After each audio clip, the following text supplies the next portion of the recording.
इस कहानी का शीर्षक है हाथी और रस्सी की कहानी।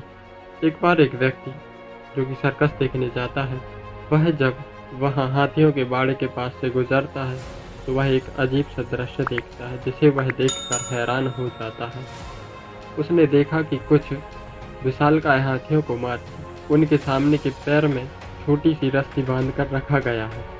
उसने सोचा था कि हाथियों को तो अवश्य बड़े पिंजरों में रखा जाता होगा या फिर जंजीरों में बांधकर, लेकिन वहाँ का दृश्य तो कुछ अलग ही था।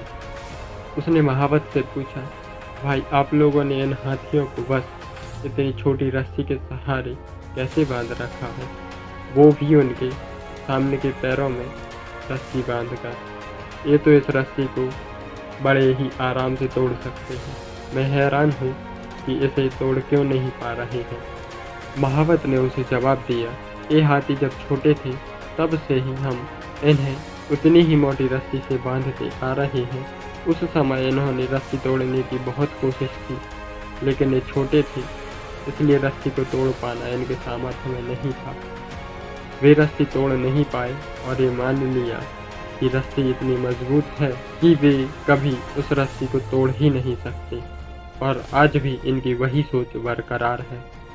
इन्हें आज भी लगता है कि ये रस्सी नहीं तोड़ पाएंगे, इसलिए ये प्रयास भी नहीं करते। यह सुनकर उस आदमी को कुछ आश्चर्य सा हुआ और उसे यह बात समझ में भी आ गई। उन हाथियों की तरह हम भी अपने जीवन में नकारात्मक रूपी सोच की रस्सी से बंध जाते हैं।